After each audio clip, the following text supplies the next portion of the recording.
नमो भगवते वासुदेवाय। चौथा अध्याय गोकर्णोपाख्यान प्रारंभ। सूत जी कहते हैं, मुनिवर, उस समय अपने भक्तों के चित्त में अलौकिक भक्ति का प्रादुर्भाव हुआ देख भक्त वत्सल श्री भगवान अपना धाम छोड़कर वहाँ पधारे। उनके गले में वनमाला शोभा पा रही थी। श्रीअंग सजल जलधर के समान श्यामवर्ण था। उस पर मनोहर पीतांबर सुशोभित था। कटी प्रदेश करधनी की लड़ियों से सुसज्जित था। सिर पर मुकुट की लटक और कानों में कुंडलों की झलक देखते ही बनती थी। वे त्रिभंग ललित भाव से खड़े हुए चित्त को चुराए लेते थे। वक्षस्थल पर कौस्तुभ मणि दमक रही थी। सारा श्रीअंग हरिचंदन से चर्चित था। उस रूप की शोभा क्या कहें। उसने तो मानो करोड़ों कामदेवों की रूप माधुरी छीन ली थी। वे परमानंद चित्त मूर्ति मधुर रति मधुर मुरलीधर ऐसी अनुपम छवि से अपने भक्तों के निर्मल चित्तों में आविर्भूत हुए। भगवान के नित्य लोक निवासी लीला परिकर उद्धवादि वहाँ गुप्त रूप से उस कथा को सुनने के लिए आए हुए थे। प्रभु के प्रकट होते ही चारों ओर जय हो की ध्वनि होने लगी। उस समय भक्ति रस का अद्भुत प्रवाह चला। बार बार अबीर गुलाल और पुष्पों की वर्षा तथा शंख ध्वनि होने लगी। उस सभा में जो लोग बैठे थे उन्हें अपने देह गेह और आत्मा की कोई सुधि ना रही। उनकी ऐसी तन्मयता देखकर नारद जी कहने लगे, मुनीश्वर गण, आज सप्ताह श्रवण की मैंने यह बड़ी ही अलौकिक महिमा देखी। यहाँ तो जो बड़े मूर्ख दुष्ट और पशु पक्षी भी हैं वे सभी अत्यंत निष्पाप हो गए हैं। अतः इसमें संदेह नहीं कि कलिकाल में चित्त की शुद्धि के लिए इस भागवत कथा के समान मर्त्यलोक में पाप पुंज का नाश करने वाला कोई दूसरा पवित्र साधन नहीं है। मुनिवर, आप लोग बड़े कृपालु हैं। आपने संसार के कल्याण का विचार करके यह बिल्कुल निराला ही मार्ग निकाला है।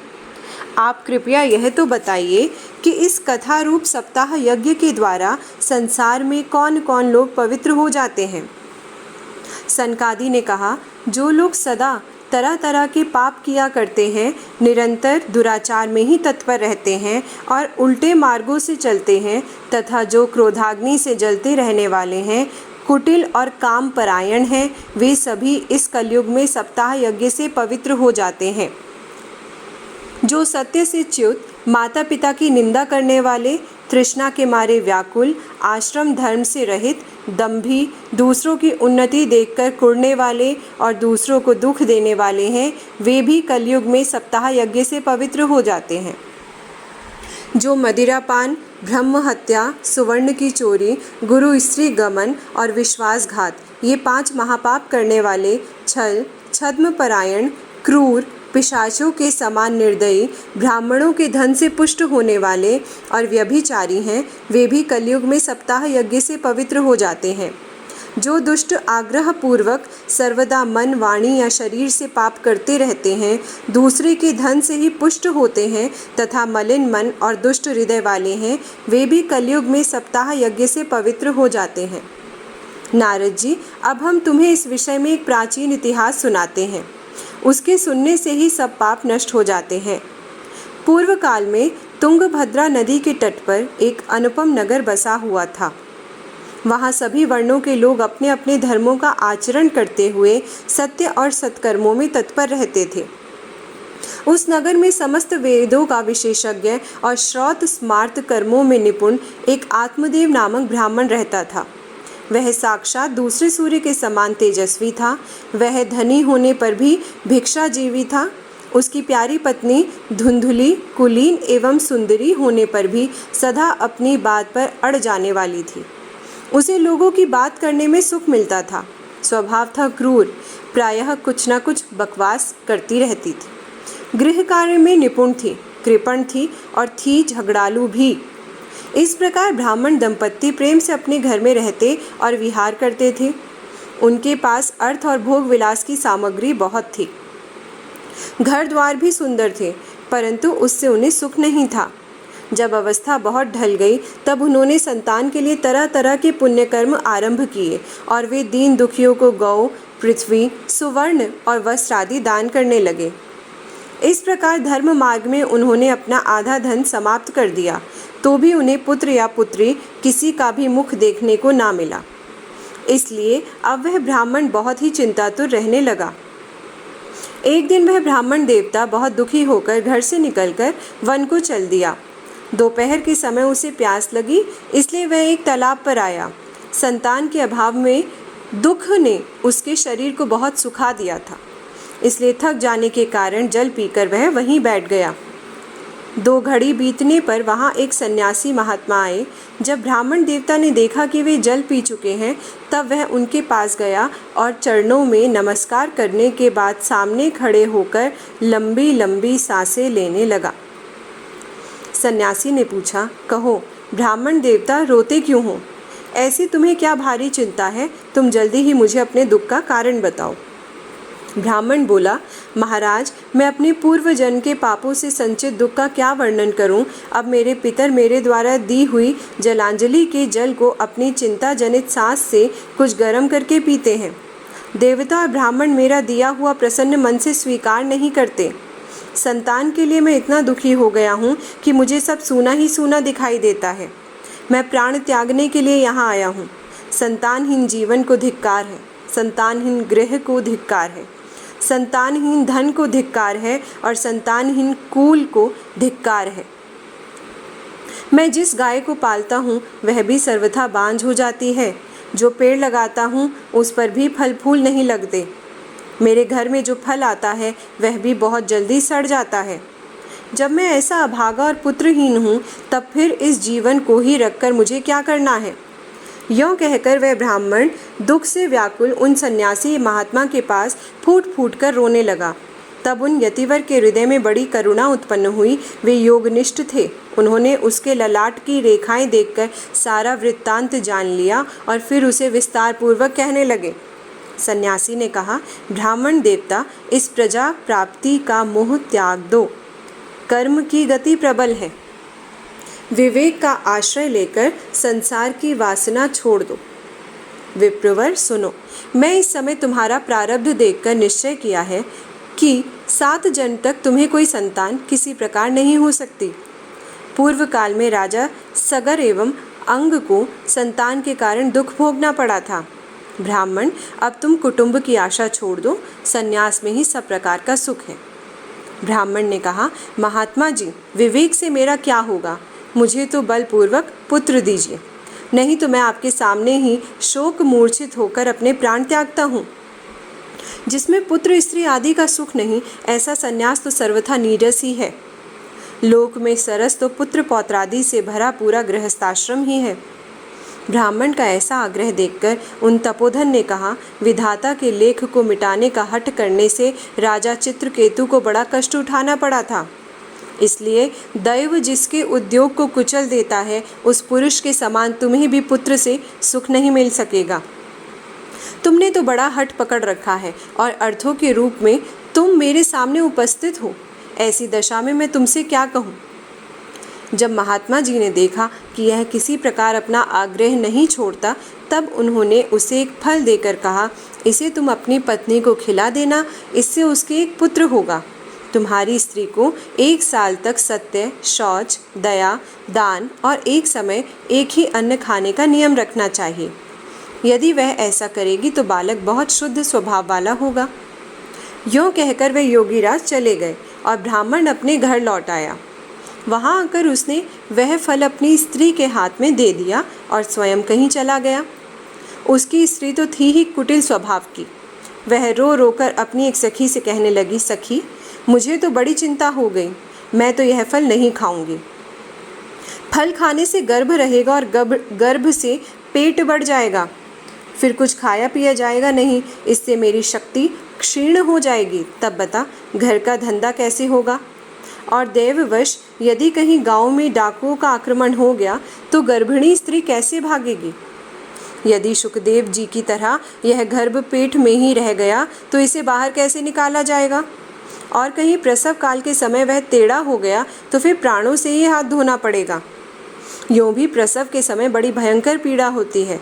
मैं सुकुमारी भला यह सब कैसे सह सकूंगी? मैं जब दुर्बल पड़ जाऊंगी तब ननद रानी आकर घर का सारा माल मटा लपेट ले जाएगी। और मुझसे तो सत्य शौच आदि नियमों का पालन होना भी कठिन जान पड़ता है। जो स्त्री बच्चा जनती है उसे उस बच्चे के लालन पालन में भी बड़ा कष्ट होता है। मेरे विचार से तो बंध्या या विधवा स्त्रियां ही सुखी हैं। मन में ऐसे ही तरह तरह के कुतर्क उठने से उसने वह फल नहीं खाया, और जब उसके पति ने पूछा, फल खा लिया? तब उसने कहा, हाँ खा लिया। एक दिन उसकी बहन उसके आप ही अपने घर आई। तब उसने अपनी बहन को सारा वृत्तांत सुनाकर कहा कि मेरे मन में इसकी बड़ी चिंता है। मैं इस दुख के कारण दिनों दिन दुबली होती जा रही हूँ। बहन, मैं क्या करूं? बहन ने कहा, मेरे पेट में बच्चा है, प्रसव होने पर वह बालक मैं तुझे दे दूंगी। तब तक तू गर्भवती के समान घर में गुप्त रूप से सुख से रह। तू मेरे पति को कुछ धन दे देगी तो वे तुझे अपना बालक दे देंगे। हम ऐसा उपाय करेंगे कि जिसमें सभी लोग यही कहें कि इसका बालक 6 महीने का होकर मर गया और मैं नित्य प्रति तेरे घर आकर उस बालक का पालन पोषण करती रहूँगी। तो इस समय इसकी जांच करने के लिए यह फल गौ को खिला दे। ब्राह्मण ने स्त्री स्वभाववश जो जो उसकी बहन ने कहा था वैसे ही सब किया। इसके पश्चात समय अनुसार जब उस स्त्री के पुत्र हुआ तब उसके पिता ने चुपचाप लाकर उसे धुंधली को दे दिया और उसने आत्मदेव को सूचना दे दी कि मेरे सुखपूर्वक बालक हो गया है। इस प्रकार आत्मदेव के पुत्र हुआ सुनकर सब लोगों को बड़ा आनंद हुआ। ब्राह्मण ने उसका जातकर्म संस्कार करके ब्राह्मणों को दान दिया और उसके द्वार पर गाना बजाना तथा अनेक प्रकार के मांगलिक कृत्य होने लगे। धुंधली ने अपने पति से कहा, मेरे स्तनों में तो दूध ही नहीं है, फिर गौ आदि किसी अन्य जीव के दूध से मैं इस बालक का किस प्रकार पालन करूंगी? मेरी बहन के अभी बालक हुआ था, वह मर गया है। उसे बुलाकर अपने यहाँ रख लें तो वह आपके इस बच्चे का पालन पोषण कर लेगी। तब पुत्र की रक्षा के लिए आत्मदेव ने वैसा ही किया तथा माता धुंधली ने उस बालक का नाम धुंधुकारी रखा। इसके बाद 3 महीने बीतने पर उस गौ के भी एक मनुष्यकार बालक हुआ। वह सर्वांग सुंदर, दिव्य, निर्मल तथा सुवर्ण की सी कांति वाला था। उसे देखकर ब्राह्मण देवता को बड़ा आनंद हुआ और उसने स्वयं ही उसके सब संस्कार किए। इस समाचार से सब लोगों को बड़ा आश्चर्य हुआ और वे बालक को देखने के लिए आए तथा आपस में कहने लगे, देखो भाई, अब आत्मदेव का कैसा भाग्य उदय हुआ है। कैसे आश्चर्य की बात है कि गौ के भी ऐसा दिव्य रूप बालक उत्पन्न हुआ है। दैवयोग से इस गुप्त रहस्य का किसी को भी पता ना लगा। आत्मदेव ने उस बालक के गौ के से कान देखकर उसका नाम गोकर्ण रखा। कुछ काल बीतने पर वे दोनों बालक जवान हो गए। उनमें गोकर्ण तो बड़ा पंडित और ज्ञानी हुआ, किंतु धुंधुकारी बड़ा ही दुष्ट निकला।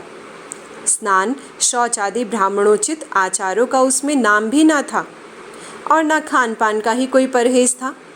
क्रोध उसमें बहुत बड़ा चढ़ा था। वह बुरी बुरी वस्तुओं का संग्रह किया करता था। मुर्दे के हाथ से छुआया हुआ अन्न भी खा लेता था। दूसरों की चोरी करना और सब लोगों से द्वेष बढ़ाना उसका स्वभाव बन गया था। छिपे छिपे वह दूसरों के घरों में आग लगा देता था। दूसरों के बालकों को खिलाने के लिए गोद में लेता और उन्हें चट कुएं में डाल देता था। हिंसा का तो उसे व्यसन सा हो गया था। हर समय वह अस्त्र शस्त्र धारण किए रहता और बेचारे अंधे और दीन दुखियों को व्यर्थ तंग करता।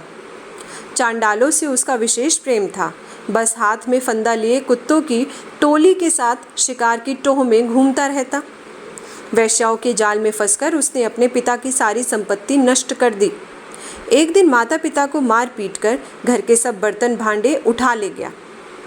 इस प्रकार जब सारी संपत्ति स्वाहा हो गई तब उसका कृपण पिता फूट फूट कर रोने लगा और बोला, इससे तो इसकी माँ का बांझ रहना ही अच्छा था। कुपुत्र तो बड़ा ही दुखदाई होता है।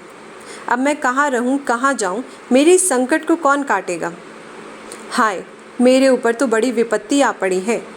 इस दुख के कारण अवश्य मुझे एक दिन प्राण छोड़ने पड़ेंगे।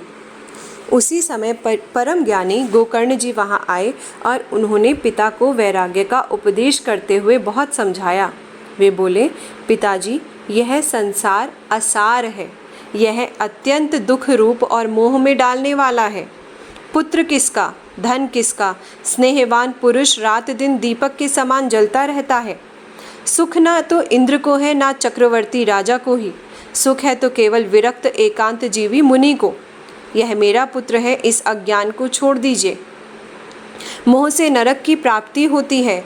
यह शरीर तो नष्ट होगा ही, इसीलिए सब कुछ छोड़कर वन में चले जाइए। गोकर्ण के वचन सुनकर आत्मदेव वन में जाने के लिए तैयार हो गया और उनसे कहने लगा, बेटा, वन में रहकर मुझे क्या करना चाहिए, यह मुझसे विस्तार पूर्वक कहो। मैं बड़ा मूर्ख हूँ, अब तक कर्मवश स्नेह पाश में बंधा हुआ अपंग की भांति इस घर रूप अंधेरे कुएं में ही पड़ा रहा हूँ। तुम तो बड़े दयालु हो, इससे मेरा उद्धार करो। गोकर्ण ने कहा, पिताजी, यह शरीर हड्डी, मांस और रुधिर का पिंड है। इसे आप मैं मानना छोड़ दें और स्त्री पुत्र आदि को अपना कभी ना मानें।